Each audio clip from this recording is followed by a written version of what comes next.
토요일 저녁에 그 황금 같은 시간 아닙니까? 와서 연습하는 거 보면 우리 둘루스 찬양대 분명히 잘 될 줄로 믿습니다. 지금도 이렇게 잘하고 계시지만 더 좋은 하나님의 찬양대로 귀한 이름을 찬양하는 도구로 그렇게 사용 줄로 믿습니다. 여러분들도 우리 둘루스 찬양대 위해서 기도해 주시기를 부탁드리겠습니다. 지난주에 가죽 옷 사랑 이야기를 끝으로 설교를 맺었었습니다. 일부 때는 못했습니다. 다른 이야기가 아니라 인간이 최초의 노동으로 자기 육체를 위한 노동으로 만든 무화과 나무 잎으로 만든 치마를 하나님께서 벗기시고 하나님이 짐승을 희생시킴으로 만드신 가죽 옷으로 갈아입히는 장면을 살펴봤습니다. 그들의 죄로 인한 수치와 부끄러움을 주님이 가리워 주신 거죠. 아담과 하와도 자신의 죄 때문에 자기가 죽어야 되는데 희생되는 많은 짐승을 보았을 것입니다. 그리고 그 짐승을 통해서 자기 자신들은 살아나게 되었구나라고 하는 일종의 안도감도 가질 수 있었겠죠.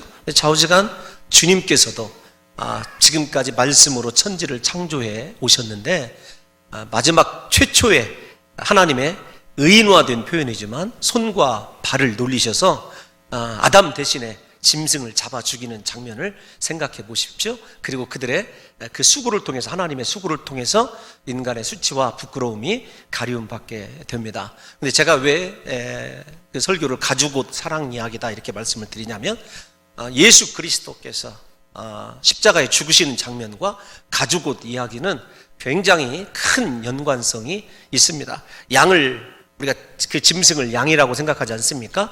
그 양을 죽이면서 하나님께서는 스스로 자기 자신의 죽는 모습을 생각하셨어야 됐고 그 인간의 부끄러움을 가리워 주시던 하나님께서는 스스로 벌거 벗기신 채로 십자가에서 못 박혀 죽임을 당하셔야 됐거든요. 우리를 가리워 주기 위해서 그분은 벌거 벗은 자가 되어야 됐다는 것입니다. 오늘 우리가 살펴보는 에덴 동산에서 하나님께서는 가죽 옷을 지어 입히시고 인간을 쫓아내십니다. 추방시키시죠.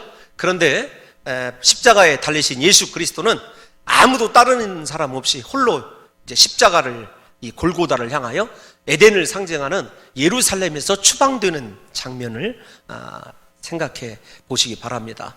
우리를 덮어주고 용서해 주시기 위해서 본인은 옷을 벗기우시고 수치와 모욕을 다 우리 대신에 당하게 되시고 정말로 많은 제자들과 그동안에 함께 있던 사람도 따라주는 이 없이 골고다 언덕을 향해서 올라가시던 주님의 사랑이 오늘 이 창세기 3장 속에 내포되어 있어서 제가 혼자 가죽옷 사랑 이야기다 이렇게 여러분들에게 2부 예배 때 마지막 결론을 지어서 말씀드린 적이 있습니다.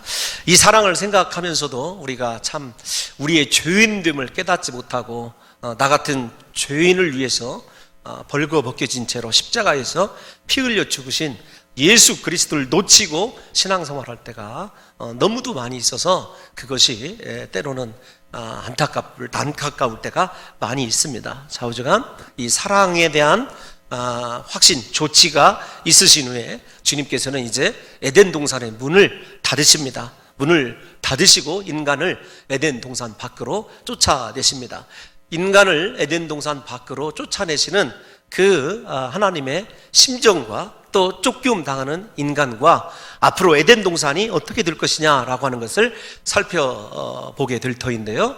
사랑하는 성도 여러분들과 제가 그것을 살펴볼 때에 여러분 하나님의 진노, 하나님의 심판 이렇게 무서운 것이기도 하지만 그 진노와 심판 속에 진노함 속에서도 하나님이 잊지 않으시는 것이 있습니다. 무엇이냐면 우리를 향한 긍휼과 자비를 잊지 아니하시는 하나님이심을 오늘 이 시간에 말씀을 통해서 살펴보려고 합니다. 일단 인간을 에덴 동산 밖으로 쫓아내실 때 하나님께서 하나님 스스로를 일으켜 우리라고 하는 표현을 쓰십니다. 여러분 우리라고 하는 표현이 언제 나왔죠? 하나님께서 사람을 창조하실 때 우리의 형상과 모양대로라는 표현 생각나십니까? 창조하실 때, 인간을 지으실 때 우리가 한번 등장했었고, 이제 에덴 동산에서 하나님과 교제가 단절되어서 에덴 동산 밖으로 쫓김당하는 인생을 바라보게 될 때 하나님이 삼위일체 하나님, 우리로 나타나셔서 그 일이 얼마나 하나님께 중요한 일인가, 인간을 지으실 때만큼이나 인간을 쫓아내실 때의 결정이 중요하거든. 또 앞으로 하나님께서 창조를 통하여 보여주시게 될 구속사에 굉장한 의미를 끼치는 우리라고 하는 단어라는 사실을 깨달으셔서 하나님이 우리를 구원하시고, 창조하시고 구원하실 때마다 우리에게 삼위일체 하나님으로 늘 오셔서 말씀을 주시고 우리의 모든 영적인 육적인 상태를 점검하시는 하나님이라는 사실을 사랑하는 성도 여러분들 잊지 마시고, 이제부터 우리 속에서 늘 삼위 하나님으로 역사하시는 하나님과 끝까지 구원의 은혜를 붙들고 사랑하는 성도 여러분들이 살아가시기를 예수님의 이름으로 축원합니다. 그 삼위 하나님의 구원의 은혜면 에덴 동산을 충분히 이 땅 가운데서도 대체할 수 있습니다. 완전한 에덴 동산의 회복은 예수님 오실 때 이루어지지만 하나님과 동행하는 그곳이 에덴 동산이 되는 역사를 하나님께서 꿈꾸고 계신 거예요. 여러분, 에덴 동산의 추방, 그것이 인생에게는 커다란 비극입니다. 고통이죠. 그러나 고통과 여러분 이 비극, 그리고 땅을 갈아야 된다라고는 본문 가운데도 그렇게 되어 있지 않습니까? 자신의 근원인 땅을 가는 그 인생 가운데서 그들이 꿈꾸는 것은, 에덴 동산은 이렇지만 우리와 영원토록 함께 하실 삼위 하나님, 우리를 창조하시고 또 우리를 또 구속하시는 그 하나님의 은혜가 우리 가운데 어떻게 임재하는지를 좀 사랑하는 성도 여러분들이 생각하셔서, 여러분 우리는 지금 에덴이 없습니다. 하지만 사랑하는 성도 여러분들과 제가 여러분 부인해서는 안 되는 것이 있습니다. 성부, 성자, 성령 삼위일체께서 저와 여러분들과 영원토록 함께 하심으로 말미암아 우리가 이르는 곳, 우리가 또 닿는 곳이, 그곳이 하나님의 거룩한 성전이 되고 하나님이 함께 해주시는 귀한 표식이 된다는 사실을 잊지 마시기를 예수님의 이름으로 축원합니다. 그래서 여러분 창세기에서 나오는 이 에덴 동산에서 추방당한 그 추방당함을 복으로 바꾼 사람들의 이야기가 기록되어 있습니다. 누구죠? 아브라함입니다. 노아입니다. 아브라함은 가는 곳마다 무엇을 먼저 쌓았죠? 제단을 먼저 쌓고 하나님께 예배드림으로 말미암아 하나님, 이곳이 우리가 잃어버린 에덴 동산 되게 해달라고, 하나님의 임재가 다시 충만하게 해달라고 기도했던 장면을 좀 생각하셔서, 여러분 이 설교를 2부 때는 못합니다. 시간이 늘어지기 때문에 부디 우리 사랑하는 성도 여러분들과 제가 에덴 동산, 잃어버리고 하나님으로부터 문이 잠기게 될 그 에덴 동산에 대한 그리움과 사모함은 있어야 되지만 우리는 또 사명을 맡은 자입니다. 하나님이 그분의 삼위일체 은총으로 네가 이르는 곳이 에덴 동산 같아야 되고, 실질적으로 에스겔 선지자도 그것을 얘기합니다. 너의 머무는 그곳이 물된 동산과 같은, 이사야 선지자도 그것을 얘기하지 않습니까? 그것이 우리의 사명이라는 사실을 깨달으셔서 그 우리라고 하는 하나님의 삼위 속에 담겨있는 고뇌, 그리고 그 고뇌를 축복으로 바꿔야 되는 아담의 믿음, 이런 것들이 복잡하게 교차한다는 사실을 우리 성도 여러분들이 조금 이해를 하셨으면 좋겠습니다. 좌우지간 하나님께서 그렇게 쫓아내시기로 결정을 하는데, 이유가 뭐냐면 우리 중 하나와 같이니까, 하나님과 같이 선과 악을 아는 일에 이 하나가 되었다, 이렇게 이야기를 하고 있지 않습니까? 뭐라고 말씀하시냐면, 선악과를 그들이 따먹고 난 뒤에 사람이 선과 악을 동시에 알게 되었다는 말입니다. 하나님은 선과 악을 아는 일에 하나님처럼 된 인간이 영생하실 것을 우려하셨어요. 왜 선과 악을 아는 인간이 영생하실 것을 우려하시고 계시는가라고 하는 것을 좀 살펴보려고 하거든요. 여러분, 하나님이 악을 아시는 것과 사람이 악을 아는 것이 차이가 있다는 걸 먼저 말씀을 드려야 될 것 같습니다.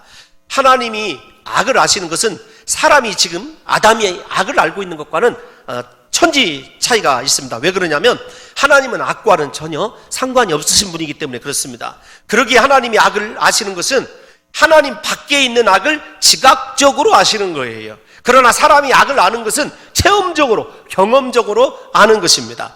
사람은 하나님의 말씀을 거역하는 악을 직접 행했습니다. 그 결과 악이 사람 안으로 들어왔죠. 그러기에 사람은 자기 안에 있는 악을 경험적으로, 체험적으로 알게 된 것입니다. 이것을 비유적으로 좀 설명해 보도록 하겠습니다. 의사가 여러분 환자를 대할 때 어떤 데이터를 가지고 환자의 질병을 압니다. 그런데 의사는 여러분 어떤 질병을 아냐면 지각적 질병을 아는 거예요. 의사가 건강하다는 전제 아래서 말씀드립니다. 그러나 환자는 자기의 경험적으로 지금 그 질병을 알고 있는 것입니다.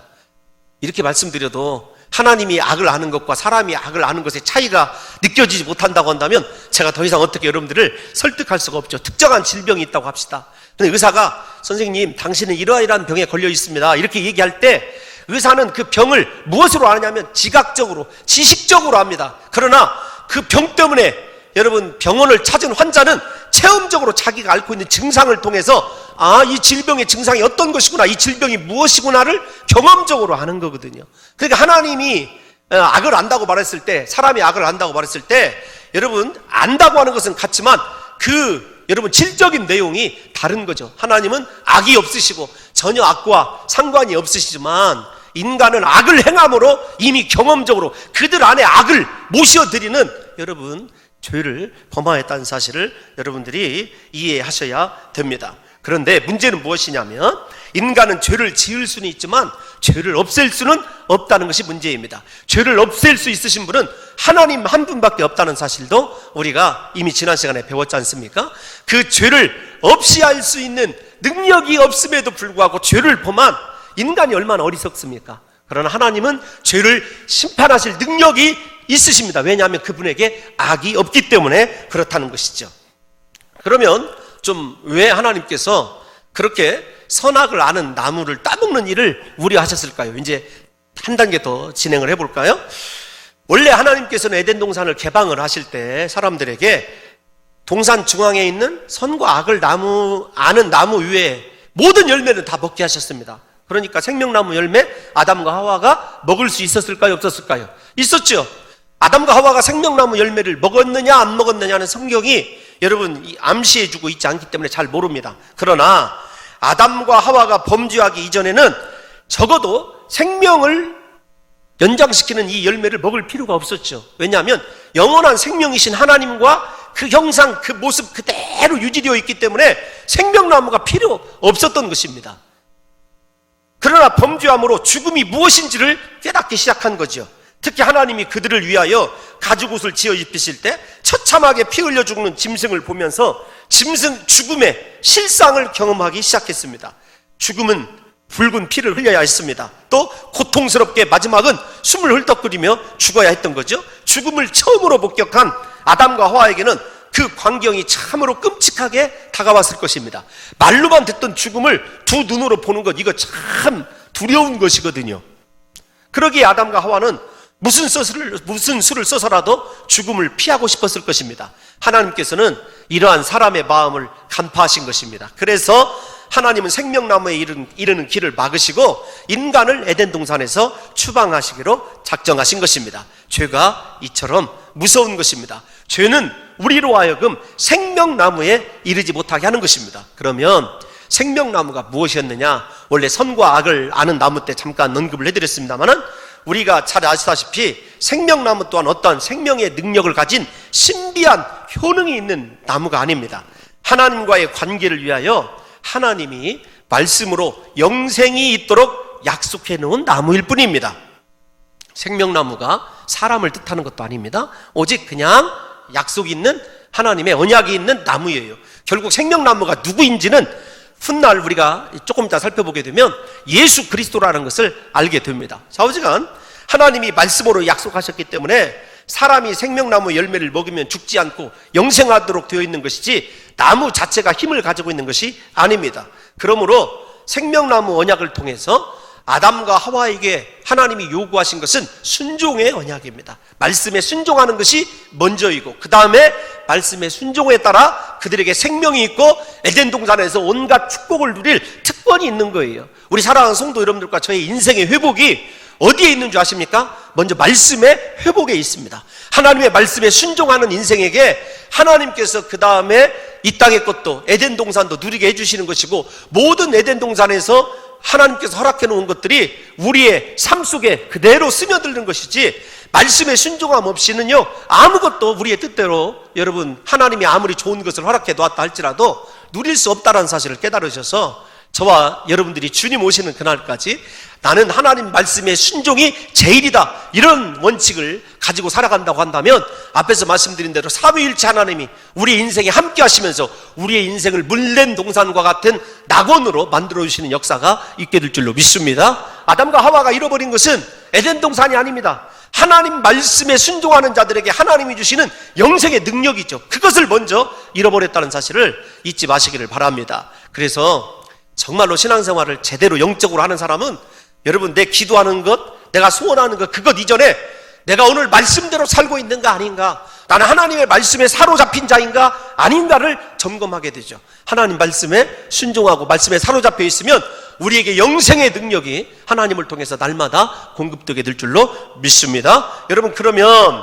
하나님께서 아담과 하와가 생명나무로 가는 길을 막으신 결정적인 이유는 뭐냐면 아담과 하와를 사랑하셨기 때문에 그렇습니다. 아니, 사랑하면 에덴 동산을 그대로 놔두고 영생하는 나무를 여러분 먹게 해드리는 거 아닙니까? 이렇게 물어보실지 모르겠는데 아닙니다. 죄의 결과가 무엇이죠? 죽음입니다.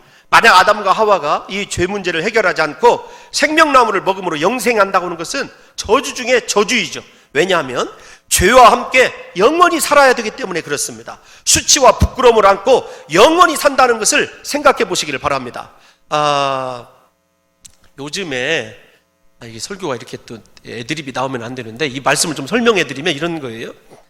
베트남의 유명한 폭리폭넛이라고 하는 도시가 학자들 사이에 회자가 되고 있습니다. 왜 그러냐면 이 폭리폭넛이라는 우리 그 집사님 중에도 베트남전을 참전하신 분이 계신데 제가 좀 조심스럽게 말씀을 드리면 한국 해병대들이 그 마을에 어린 아이들까지 완전히 다 이 몇백 명을 태워 죽인 도시 이름이 폭리폭넛입니다. 근데 거기를 지금 이렇게 기자들이 이렇게 취재를 하고 우리 그 김대중 대통령만 그때 유감을 표시를 했대요. 유감을 표시를 하고 뭐 누구는 어쨌고 막 그런데 거기에 있는 사람들이 한국 사람이다 그러면은 남자 3명만 와도 지금 그 후손들이 그 장면을 목격했던 후손들이 30몇 년이 지났는데도 한국 사람만 봐도 이렇게 남자 성인들이 말입니다.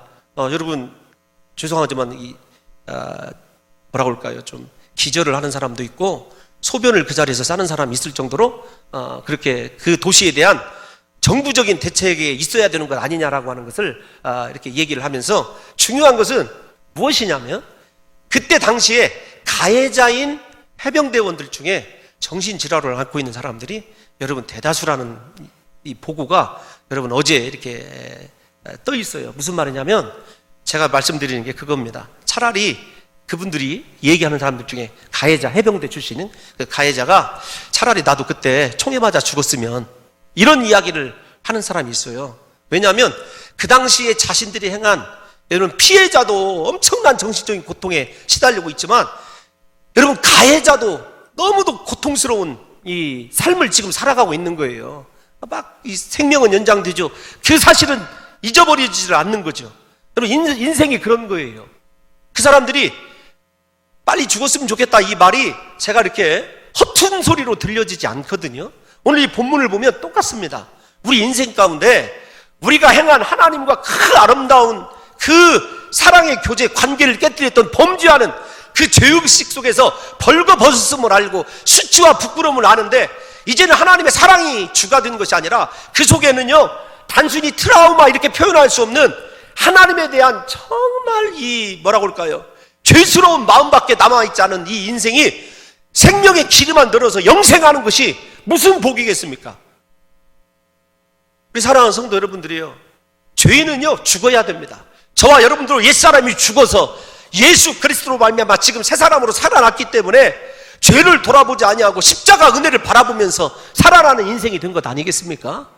사랑하는 성도 여러분들, 그러니까 하나님께서 생명나무에 이르게 못하게 한 것은요 그들이 영생을 죄의 고통과 수치와 부끄러움을 여러분 가지고 가지 못하도록 사랑하셨기 때문에 그들에게 생명나무에 이르는 길을 막으셨다는 것을 아셔야 돼요. 하나님의 징계와 심판도 믿음 안에서 바라보고 은혜 안에서 바라보면 얼마나 우리를 깊이 사랑하시는 하나님의 은혜인지 몰라요. 그러니까 우리 인생에 저도 그렇습니다.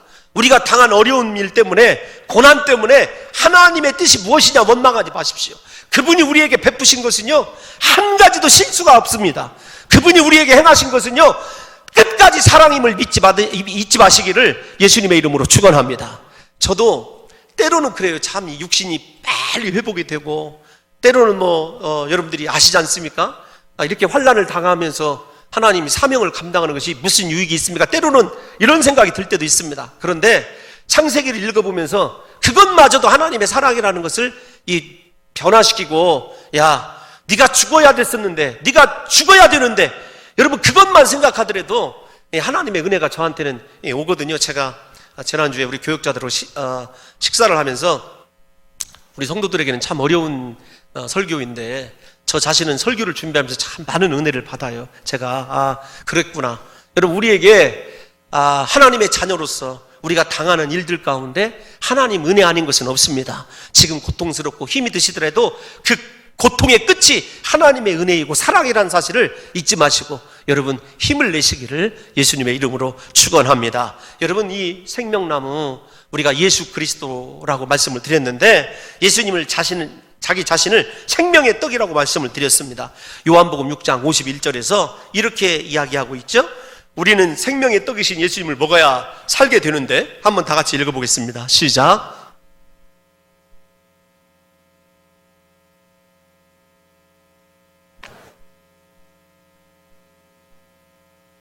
아멘.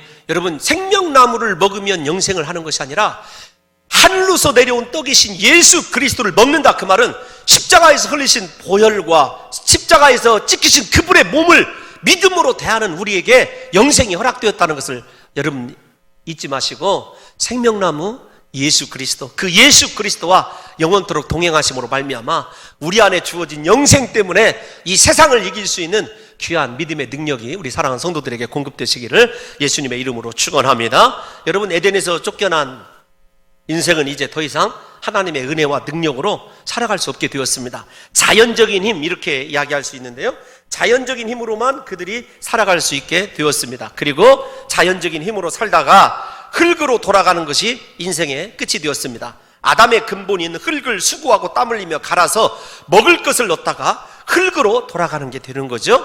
그런데 하나님이 아담에게 이렇게 흙을 갈도록 명하신 이유가 무엇이냐면, 하나님이 없는, 하나님과 분리된 인생이 어떤 것인지를 깨닫게 하시기 위해서 하나님이 흙을 갈게 한 것 아니겠습니까? 원래 사람이, 아담이 흙에서 창조된 것을 기억해 보시기를 바랍니다.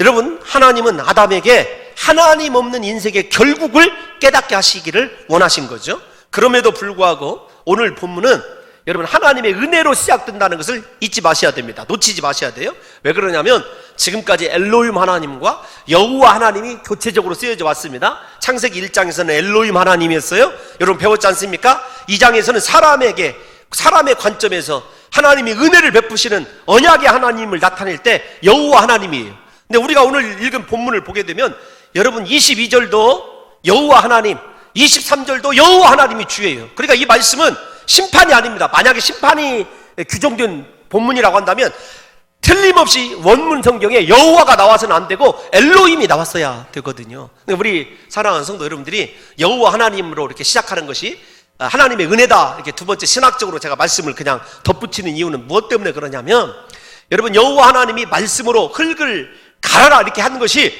절대로 인생에게 징계가 아니라는 거예요. 물론 땅을 갈아야 하는 것은 아담이 육체적으로 고통을 당하라는 말씀입니다. 하지만 이 말씀이 은혜인 것은요, 땅을 가느라 수고하며 고통하는 아담이 하나님과 교제하며 부족함이 없었던 에덴 동산을 자동적으로 사모하게 되는 것 아니겠습니까? 에덴에서 쫓겨나서야 하나님의 은혜 속에서 살던 에덴이 얼마나 소중한 곳인지를 아담과 하와가 깨닫게 되는 것이죠. 땅을 갈고 살고 있지만 저 영원한 생명이 있는 에덴을 바라보고 그리워하며 살게 된 것입니다. 그러므로 아담과 하와는 자신이 겪고 있는 고통을 해결해 줄 여인의 후손으로 오실 구주이신 예수님을 사모하며 기다리게 된 것 아니겠습니까? 여러분, 우리도 육체적으로 고통당할 때 하나님 사모하고 기다리지 않습니까? 그렇게 된 거예요.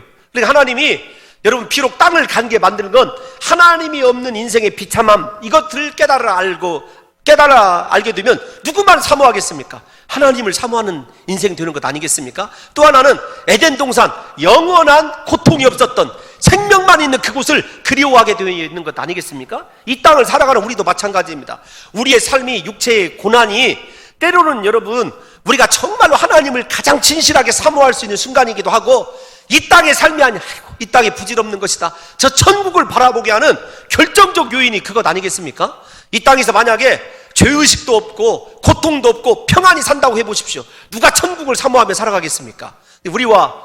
우리 사랑하는 성도 여러분과 저는 영원토록 그렇게 천국을 사모하도록 주님께서 육체의 고난도 때로는 허락하시고, 우리에게 하나님이 얼마나 소중한지를 깨달아 알게 하기 위해서 내 근본인 내 인생의 비참함을 깨닫게 하신다는 사실을 깨달으시면, 이것이 하나님의 또한 은혜라고 하는 것을 보시게 되는 거죠. 좌우지간 인생은요, 자신들의 모든 고통은 여인의 후손으로 이 땅에 오실 예수님으로 말미암아 해결된다고 하는 믿음이 있었습니다. 그래서 하와의 이름, 여러분 생명이다, 이렇게 여러분 아담이 지어줬다고 말씀드렸지 않습니까? 우리 인생의 모든 수고와 고통은 예수님이 오셔야 끝이 납니다.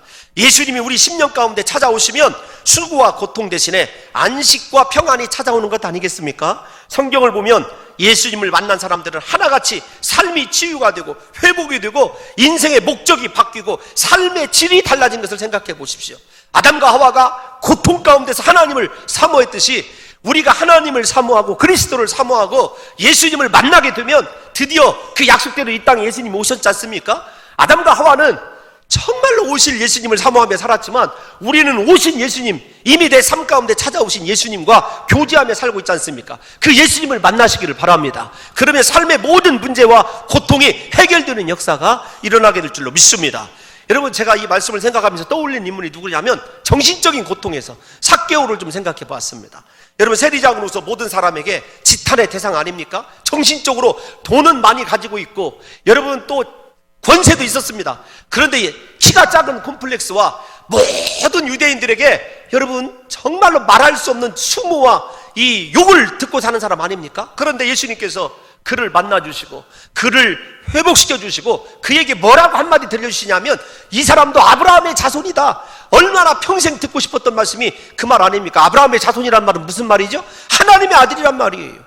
여러분, 우리가 죄악 가운데서 정말 신음하고 있을 때 다른 말이, 제가 들은 말 가운데 인생에 힘이 든 말도 많이 있지만, 저는 참 고난 가운데 있을 때 기도할 때 하나님이 네가 내 사랑하는 아들이다, 네가 내 아들이다, 이 한마디 이 음성이 들려질 때면은요, 정말 최고의 감격과 감동을 그때 느끼게 되거든요. 우리 사랑하는 성도 여러분들이요, 삭개오가 받고 싶었던 말이 너도 아브라함의 자손이다. 이 말은 하나님의 아들이다. 네가 비록 그렇게 키가 작고 돈 속에 파묻혀 살고 사람들에게 손가락질 받고 지탄의 대상이 되고 정신적인 연약함이 있지만 네가 하나님의 아들이다. 그 한마디가 이 삭개오의 모든 것을 버리게 했거든요. 여러분들에게 제가 이렇게 선포합니다. 여러분들은 하나님의 아들입니다. 아브라함의 자손입니다. 그런데 우리는 삭개오와 일어나지 않는 게 뭐냐면 버리는 것이 하나도 없다는 것이 문제예요. 좌우지간 예수님을 만나면 이처럼 인생의 모든 문제를 해결받을 수 있는 것입니다. 예수님이 우리 삶에 오셔야 됩니다. 예수님이 오시면 저주가 축복으로 바뀌고 멸시가 사랑과 존경으로 바뀌며 사망이 생명으로 바뀌게 되는 것입니다. 하나님의 사람은 이 땅에 소망을 두고 살아서는 안 됩니다. 하나님의 백성은 예수님을 바라보며 예수님께 소망을 두고 살아야 합니다. 예수님을 바라볼 때 구원의 역사, 치유의 역사, 회복의 역사가 일어나는 것입니다. 이스라엘 백성들이 광야에서 하나님을 원망하다가 불뱀에 물려 죽게 된 것, 제가 가끔 예를 들지 않습니까? 그때 하나님은 모세에게 놋뱀을 만들어 장대에 매달라 눈을 들어 놋뱀을 바라보라고 하셨습니다. 그 말을 듣고 놋뱀을 바라본 자마다 고침을 받고 살아나가 구원을 얻게 된 것입니다. 죽을 수밖에 없는 자신의 고통스러운 상황이 아닌 공중에 달려있는 놋뱀을 바라본 자들은 다 살아난 것입니다. 이 놋뱀은 장차 십자가에 달리실 예수님을 상징하는 것 아니겠습니까? 예수님께서 광야에서 요한복음 3장 14절에서 15절에 보면 모세가 뱀을 든 것 같이 인자도 들려야 하리니 이는 모든 믿는 자로 하여금 구원을 얻게 하려 함이라. 구원이 예수님께만 있습니다. 예수님 바라보면 우리의 삶이 고침받게 될 줄로 믿습니다. 아담과 하와가 하나님을 사모했던 것처럼 저와 여러분들이 이제부터 무엇을 사모하는지, 인생이 흙에서 와서 흙으로 돌아가는데 아직도 내 본질을 깨닫지 못하고 예수님 사모하지 못하고 말씀을 순종하지 못한다고 한다면 우리 인생이 얼마나 어리석은 인생이냐고요. 이제 설교의 끝을 향해서 한번 달려가 보도록 하겠습니다. 우리가 예수님을 사모하고 예수님을 우리 삶에 모셔드리면 모든 인생의 괴로움이 끝이 난다고 그랬는데, 이제 에덴 동산에서 쫓겨나는 이 아담을 좀 생각해 보려고 그래요. 하나님은 범죄한 그들이 에덴 동산에 들어오지 못하도록 에덴 동쪽의 그룹들과 두루 도는 불칼을 두셨습니다. 여러분, 좀 설교가 늘어질 것 같아서 생략을 했던 부분인데 조금 얘기를 하면, 동쪽은 생명을 뜻하는 곳입니다. 잘 보십시오. 하와 생명입니다. 생명나무 생명입니다. 에덴의 동쪽 생명입니다. 왜 생명이라고 하냐면, 여러분, 이 에덴의 동쪽, 이곳이 나중에 성막을 짓고 그 다음에 성전을 지을 때도 하나님이 출입하시는 문으로 인정이 되어 있었어요. 특별히 지금 출애굽한 이스라엘 백성들이 이 광야의 말씀을 받았을 때 에덴의 동쪽, 그러면 그들은요, 우리는 아니지만 생명, 그렇게 딱 그들은 떠올릴 수 있었어요. 왜 그러냐면, 나중에 여러분 이집트를 가보십시오. 나일강이 있습니다. 나일강을 중심으로 서쪽 해가 지는 쪽에는 피라밋 무덤이 있습니다. 그러나 해가 떠오르는 동쪽은 무엇이냐면 신전이 있습니다. 유명한 하르낙 신전, 그런 신전들이 전부 다 나일강 동쪽에 있습니다. 그래서 생명의 기운이 떠오르는 동쪽 하면 이들에게는 소망, 생명에 대한 확신, 이런 표현이 심겨져 있는 거죠. 특별히 에스겔 44장 1절에서 3절을 읽어보면 여호와 하나님이 동쪽 문으로 들어오시고 하나님께서 이 에스겔 선지자에게 동쪽 문을 닫아둬라, 이곳은 내가 출입하는 문이다, 그렇게 말씀하시는 장면이 나옵니다. 댁에 가셔서 에스겔 44장을 읽어보십시오. 그러니까 에덴의 동쪽, 하나님이 이렇게 얘기했었을 때 동쪽에다가 아담과 하와가 출입하지 못하도록 이 그룹들과 옛날 성경의 화형금, 두루두는 불칼을 두신 이유는 그곳이 하나님의 출입하는 분이고 하나님 임재와 영광이 상징하는 곳이에요. 그래서 일부 주석학자들은 이렇게 해석을 합니다. 그룹들 하면 하나님 임재할 때만 나타나는 천사가 이름이 그룹이거든요. 그래서 지성소 안에 들어있는 법궤 양쪽 끝에, 나중에 여러분 출애굽기를 읽어보십시오. 무엇이 새겨져 있냐면 그룹의 두 날개가 맞대어져서 여러분 법궤를 감싸고 있어요. 그 그룹의 두 날개들 사이에서 말씀하시는 분이 하나님이십니다. 그룹하면 하나님의 임재, 말씀이 있는 곳이에요. 그리고 그 하나님의 임재의 상징이 무엇이냐면 구름입니다. 여러분 잘 생각해 보십시오. 불칼, 여러분 무엇이죠? 불칼 무엇이에요? 재질이 칼처럼 이렇게 되어 있는지 모르지만 번개가 항상 치는 것인지 잘 모르겠지만 불칼하면 불 아닙니까? 여러분 구름과 불을 생각해 보십시오.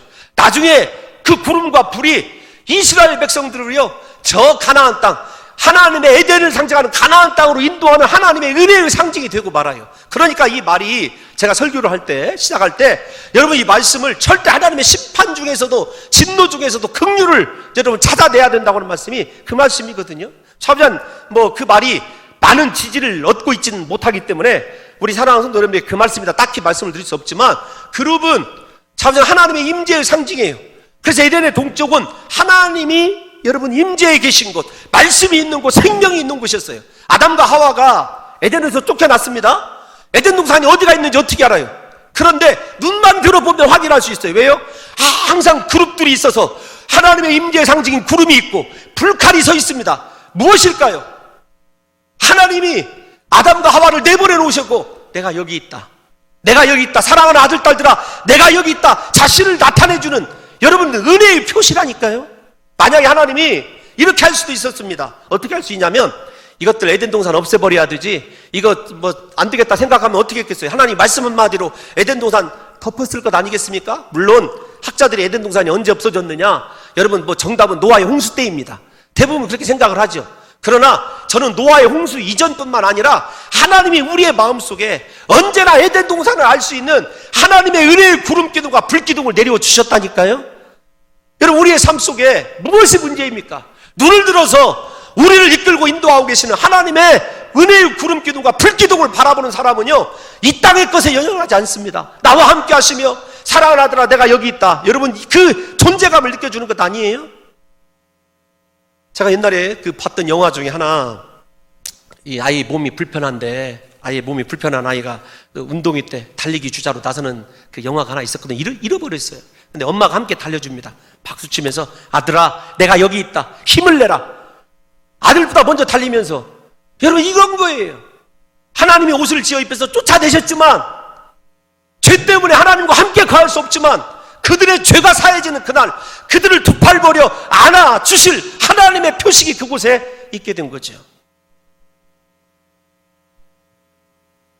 그런데 이 그룹들과 진노의 불칼을 없애주신 분이 누구냐?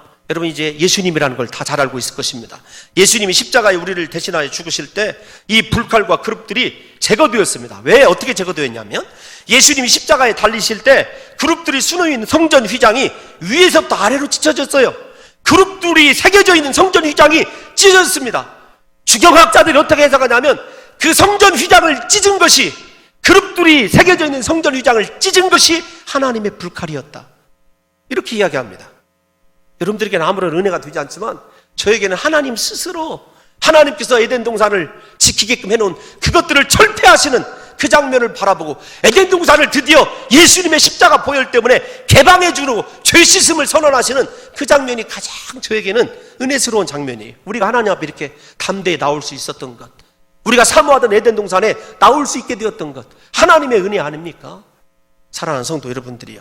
그래서 히브리서 기자는 히브리서 4장 16절에서 이렇게 이야기합니다. 그러므로 다시 읽어볼까요? 시작.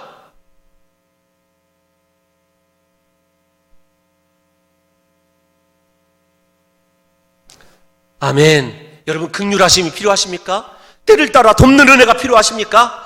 여러분 십자가에서 우리가 하나님 앞에 접근하는 모든 불칼과 그룹들을 제거해 놓으신 예수 그리스도를 의지하시고 담대히 나가심으로 말미암아 사랑하는 성도 여러분들과 제가 하늘의 에덴에서 날마다 축복을 누리고 살아가시는 귀한 역사가 있으시기를 예수님의 이름으로 축원합니다. 여러분 그런데 우리를 향한 이 하나님의 사랑과 은혜는 절대로 끊을 수 없다고 로마서 8장 31절에서 32절을 이야기하고 있습니다. 이 절만 읽고 끝나도록 하겠습니다. 시작. 그런즉 이 일에 대하여 우리가 무슨 말 하리요? 만일 하나님이 우리를 위하시면 누가 우리를 대적하리요? 아멘. 여기까지요. 사랑하는 성도 여러분들이요, 하나님의 에덴 동산에 인간의 추방은 심판이 아닙니다. 심판이기도 하지만 그 뒤에 하나님의 은혜가 있다는 사실을 깨달으셔서 사랑하는 성도 여러분들과 제 영원한 생명을 주신 하나님 앞에서 남은 생애가 언제나 하나님을 사모하고 에덴 동산을 이 땅 가운데서 예수님과 함께 이루어 가시는 역사가 있으시기를 예수님의 이름으로 축원합니다. 하나님 우리를 주의 품에 안아 주옵소서. 살게 하여 주옵소서. 예수님의 이름으로 감사드리며 기도하옵나이다. 아멘. 다 같이 자리에서 일어나셔서 십자가 그 사랑을 찬양하도록 하겠습니다.